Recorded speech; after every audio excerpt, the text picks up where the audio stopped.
justo quando você pensava que podia almoçar vendo TV de novo.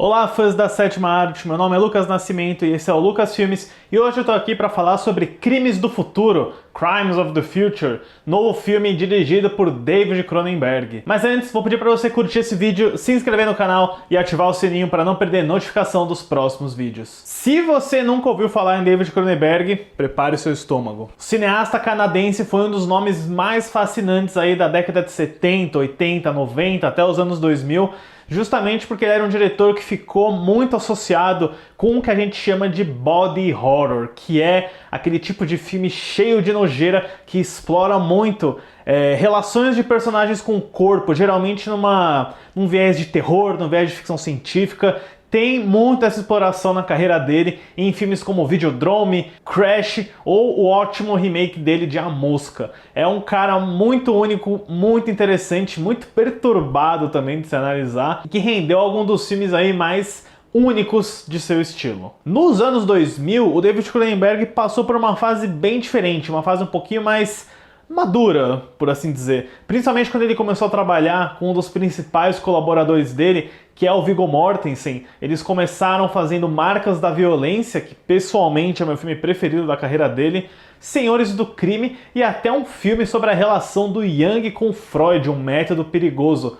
Afinal, se ele começa no body horror, nada mais justo que voltar para a psicanálise. O Cronenberg levou essa fase dele até os dois últimos filmes dele, que foi Cosmópolis em 2012 e Mapas para as Estrelas em 2014. E então o Cronenberg passou por um grande ato, ele não fez filmes por um bom tempo, mas agora, 8 anos depois de Mapas para as Estrelas, não só o David Cronenberg retorna pro cinema, mas para suas raízes do body horror, da nojeira, do gore com Crimes do Futuro, que inclusive é um roteiro que ele desenvolveu há muito tempo. Em 2003 foi anunciado que teria esse projeto com o nome Painkillers, que é basicamente a mesma plot, a mesma história que a gente vê no filme de agora, e que, vejam só, na época o protagonista seria vivido pelo Nicolas Cage, e então passou para o Ralph Fiennes, antes de chegar agora em 2022 com o Viggo Mortensen no papel principal. Vale lembrar também que o Cronenberg tem um filme chamado Crimes of the Future, que é de 1970, mas não tem nenhuma relação expressiva na história entre os dois. Mas então agora, com Crimes do Futuro, está aí nos cinemas, na MUBI também.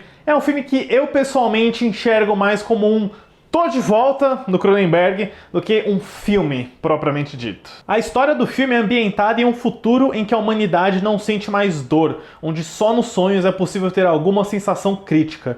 Nesse cenário, a cirurgia e órgãos sintéticos se tornaram a grande sensação do momento, onde a figura do Saul Tenser, vivido pelo Viggo Mortensen, que trabalha junto com a amante, a Caprice, vivida pela Léa Seydoux, realizam artes performáticas que exploram um tipo de cirurgia bem particular ligado ao prazer e o sexo. Esse não é bem um daqueles filmes que tem uma história, uma trama. É muito mais, a meu ver, um ensaio do Cronenberg. É o Cronenberg discutindo ideias, discutindo opiniões, visões diferentes sobre como personagens encaram o corpo, sobre o que um órgão significa, sobre como essa visão um pouquinho mais distópica, um pouquinho mais cínica da humanidade é levado às suas piores, mais extremas consequências. Não é um filme onde os personagens vão evoluindo, vão aprendendo coisas novas, em que as coisas vão acontecendo.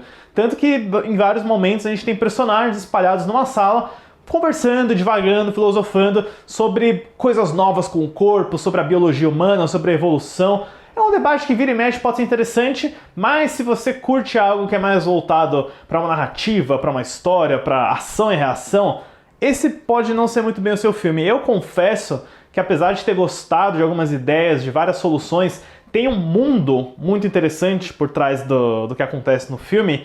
Eu senti falta de algo um pouquinho mais ativo, eu senti falta de entender melhor qual é o mundo do Crimes do Futuro, como que aquela sociedade funciona. A gente tem uma visão bem micro de um mundo que definitivamente parece bem macro, né? E eu entendo que essa é uma produção com um orçamento um pouco limitado, mas eu pessoalmente senti um pouco de falta. Às vezes eu falava, tá, beleza, eu estou assistindo esse filme, para onde ele está indo, o que ele quer dizer, eu vejo através daqueles diálogos, daquelas conversas, mas no fim ele acaba chegando numa conclusão. O filme simplesmente, para mim, acaba e não teve muito o que dizer, na minha opinião. Assim, eu acho que o Cronenberg ele tem um diálogo muito forte sobre o que é arte, o que é arte performance, como isso está ligado ao corpo, que é interessante, mas eu pessoalmente achei um pouco superficial. Ou melhor, nem bem superficial. Eu acho que o Cronenberg estaria muito mais à vontade desenvolvendo isso num livro, num ensaio acadêmico, do que num filme. Porque num filme, além das imagens, que a gente já chega nelas, né, pra mim não teve muito além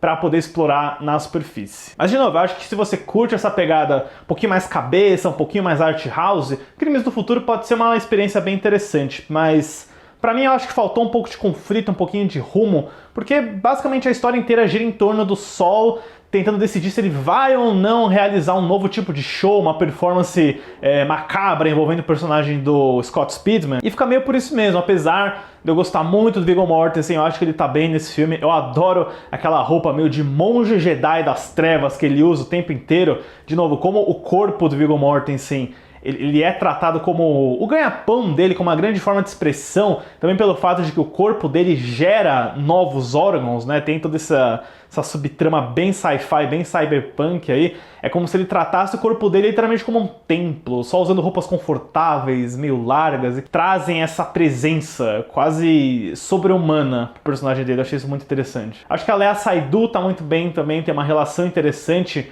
com o personagem do Viggo, porque eles são parceiros de arte, mas também tem essa divisão entre ser amantes, sobre ela querer ser elevada à pessoa que está sendo operada, que está na mesa de cirurgia, ao contrário dele, né? O Scott Speedman tá bem também, e a gente tem a Kristen Stewart, né? Tem um papel muito menor, mas que tem algumas decisões bem interessantes. Imaginem se a Bella Swan de Crepúsculo tivesse chapada de Red Bull, e você vai saber o que a Kristen Stewart faz nesse filme. Mas o que sobra então, já que a história não é muito forte, são as imagens, né? Acho que o principal motivo do Cronenberg não transformar isso num texto é porque ele pode voltar a brincar com o body horror, e assim como ele fazia nos anos 80, a gente tem muitas cenas de efeitos práticos, de maquiagens grotescas, obviamente com um toque de CGI, mas é um CGI muito bem equilibrado, mesclado com aqueles efeitos. Tem uma cena muito louca envolvendo um cara que tem várias orelhas costuradas no corpo inteiro dele, fazendo uma dança maluca. Eu gosto das cenas também que tem as cirurgias, né, onde o Viggo Mortensen tá numa cama e a Léa Seydoux opera um braço mecânico que vai abrindo o abdômen dele, puxando coisa pra fora.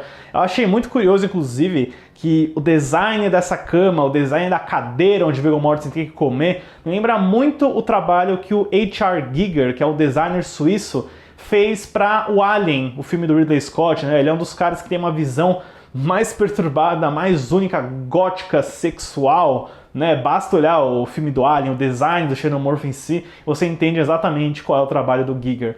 Muito disso aqui em Crimes do Futuro, que garante aí umas imagens bem fortes, momentos bem marcantes visualmente, e também uma ótima trilha sonora do Howard Shore, que fez praticamente todos os filmes do David Cronenberg. Mas eu confesso que, apesar da nojeira, do gore, eu saí meio diferente. O Crimes do Futuro tem umas ideias legais, tem um conceito muito interessante, tem um mundo do qual eu queria saber muito mais, só que pra mim faltou algo melhor, uma história mais interessante pra colar esses conceitos, esses visuais, e levar para uma experiência realmente marcante, memorável, como foi o caso do Videodrome, do Crash, do Existence, filmes que o Cronenberg fez lá nos anos 80. Mas ainda assim, é bom ver o Cronenberg à vontade, confortável de novo no cinema. Para Crimes do Futuro, eu dou uma nota 6. Curioso, inclusive, que nesse meio tempo que o Cronenberg ficou fora, o filho dele, que é o Brandon Cronenberg, fez um filme muito bacana que para mim conseguiu unir bem mais essa estética, esse gore, com uma história interessante que é o Possessor, filme que atualmente está no catálogo da HBO Max, que eu recomendo, que é muito bacana. Mas comentem aí depois se vocês viram Crimes do Futuro, se vocês gostam do David Cronenberg, qual que é o filme dele